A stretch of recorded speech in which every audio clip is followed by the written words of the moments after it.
बार की बात है। एक गांव में रामू नाम का किसान अपनी पत्नी के साथ रहता था। उसके पास में 2 बैल और अपना एक छोटा सा खेत था, जिस पर वो रात दिन मेहनत करता था। तब कहीं जाकर उसे खाने जितना अनाज उगा पाता। रामू गरीब होने के साथ साथ ईमानदार भी था। रामू की पत्नी हमेशा अपने भाग्य को कोसती रहती। न जाने किस जन्म के पाप भोगने पड़ रहे हैं, जो इतनी गरीबी उठानी पड़ रही है। न जाने भगवान अपनी किस दिन सुनेंगे। अरे भाग्यवान, अपन कर्म के अलावा और कर भी क्या सकते हैं।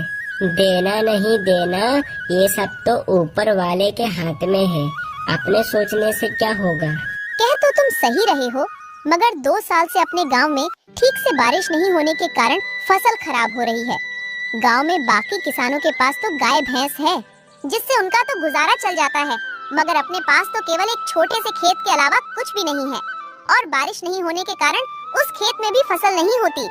पता नहीं इस बार भी क्या होगा। हाँ, ये बात तो तुम सही कह रही हो। पिछले 2 साल से ठीक से बारिश नहीं होने के कारण फसल बर्बाद हो रही है। और अब तो कुएं भी सूखने लगे हैं, उनमें भी पानी अब कम बचा है। पता नहीं इस बार खेती में क्या होगा, ये तो ऊपर वाला ही जाने। चलो भाग्यवान, अब मैं चलता हूँ। रामू रोज की तरह अपने दोनों बैलों को लेकर अपने खेत की ओर निकल पड़ता है। रामू भले ही गरीब था, मगर बहुत ईमानदार था। वो दूसरों का भला ज्यादा सोचता था और वो हमेशा अच्छे कर्म करने की समझ रखता था। और फिर रामू खेत पर पहुंचकर खेत पर मेहनत और लगन से काम करने लगता है।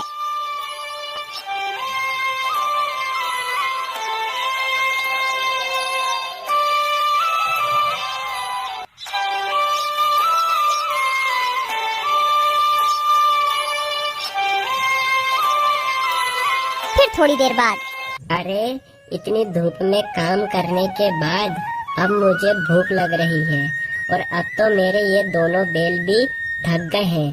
एक काम करता हूँ, मैंने अपने आधे खेत की तो जुताई कर ली है और आधे खेत की जुताई अब मैं कल कर लूँगा।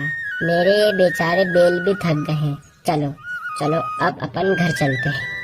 रामू खुद से ज्यादा अपने बैलों का ख्याल रखता था। वह अपने बैलों से ज्यादा काम नहीं करवाता और रामू अपने घर पहुंच जाता। अरे ओ भाग्यवान, भाग्यवान, भाग्यवान, आज धूप में काम करते करते मुझे बहुत तेज भूख लग रही है। जाओ जाओ, तुम घर में जो कुछ भी है वो फटाफट से लेकर आओ। जब तक मैं अपने दोनों बैलों को चारा डालकर आता हूँ, जब तक तुम खाना परसो। इतने ही बीच में उन्हें एक आवाज सुनाई देती है। ये किसकी आवाज है? वह दोनों बाहर निकलकर देखते हैं तो एक साधु महाराज उनके घर के बाहर भिक्षा मांगने के लिए खड़े होते हैं। जो कुछ भी घर में हो, चावल, गेहूँ, बाजरा, दाल, वो मुझे दे दो बेटा। अरे साधु महाराज, हम सब पहले से ही इतने गरीब हैं। हम जैसे तैसे करके अपना जीवन गुजार रहे हैं। ऐसे में हम तुम्हें कहाँ से दान दें? गरीब किसान की स्थिति देखकर बाबा जी समझ चुके थे और बोले, कोई बात नहीं बेटा, कोई बात नहीं। ठीक है बेटा, अब मैं चलता हूँ। मैं किसी और घर से भिक्षा मांगकर खा लूँगा। अरे भाग्यवान, अपने घर में बाबा को देने लायक कुछ भोजन है क्या? क्या अपने घर में कहाँ से आएगा? अपने घर में बाबा को देने लायक कुछ भी नहीं है। केवल थोड़े से चावल थे जो तुम्हारे लिए बने हैं। अगर वो बाबा को दे देंगे तुम्हें भूखा रहना पड़ेगा। रुकिए बाबा, भाग्यवान जाओ, जो मेरे हिस्से का भोजन है वो जाकर बाबा को दे दो। मगर फिर तुम क्या खाओगे? अगर बाबा को तुम भोजन दे दोगे फिर घर में एक अन्न दाना तक नहीं है, तुम्हें भूखा रहना होगा। उसकी चिंता भाग्यवान तुम मत करो, मैं तो भूखा रह लूँगा। मगर बाबा को मैं अपने घर से भूखा जाने दूंगा तो मेरे गले से वैसे भी खाना नहीं उतरेगा। जाओ, तुम बाबा के लिए वो भोजन ले आओ।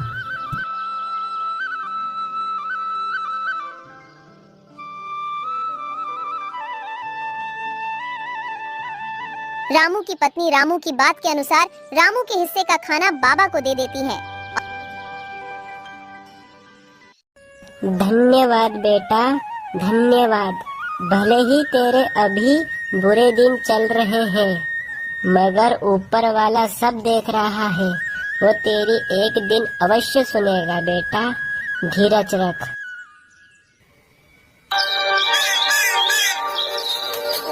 फिर सुबह हर रोज की तरह रामू आज भी अपने 2 बैलों के साथ खेत की ओर चल देता है।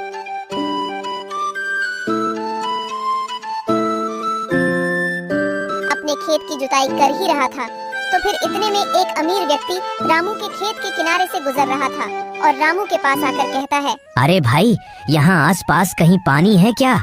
भाई साहब, यहाँ से कुछ ही दूर पर एक हैंडपंप है, जाकर आप वहाँ से पानी ले लो। अरे भाई, तुम बड़े मेहनती दिख रहे हो, तुम इतनी मेहनत क्यों करते हो?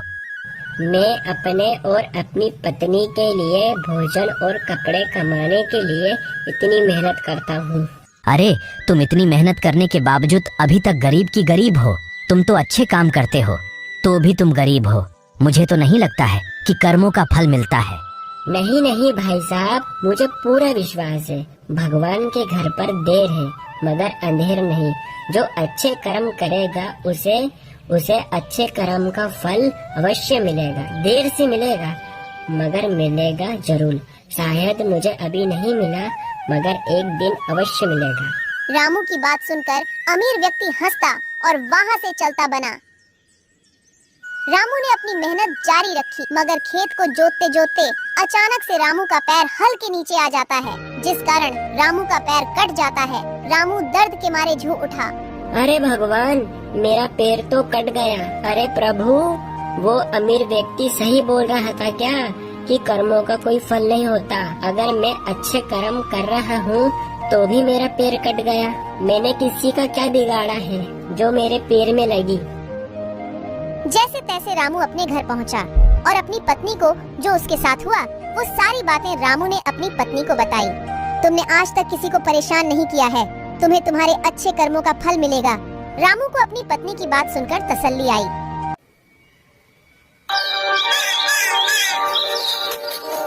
फिर अगले दिन रामू जख्मी होने के बाद भी अपने दोनों बैलों को खेत की ओर ले जाता है।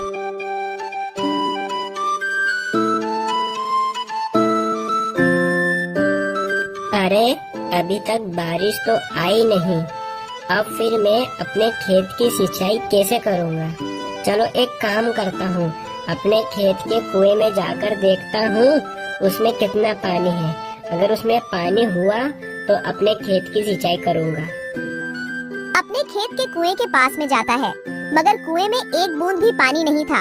कुआं पूरा सूखा पड़ा था। अरे मेरा खेत का कुआं तो पूरी तरह से सूख गया। अरे भगवान, ये कैसी परीक्षा ले रहे हो? घर में अन्न का एक दाना नहीं और अब तो मेरा कुआं भी सूख गया है। इस बार खेती में कैसे करूँगा भगवान? एक काम करता हूँ, मैं अपने कुएं के अंदर जाकर खुदाई करता हूँ। अगर पानी निकल जाए, ए भगवान कृपा करना प्रभु। इतना कहकर रामू कुएं के अंदर उतरकर खुदाई शुरू करता है।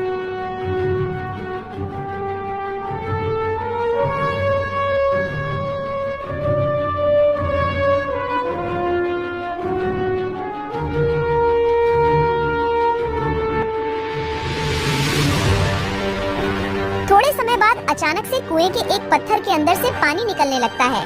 ये पानी कहाँ से आया? मुझे तो अपनी आंखों पर विश्वास ही नहीं होता। मुझे तो लगता है ये सब मेरे अच्छे कर्मों का फल है जो मुझे मिला। भाग्यवान सही कह रही थी कि तुम्हें तुम्हारे अच्छे कर्म का फल अवश्य मिलेगा।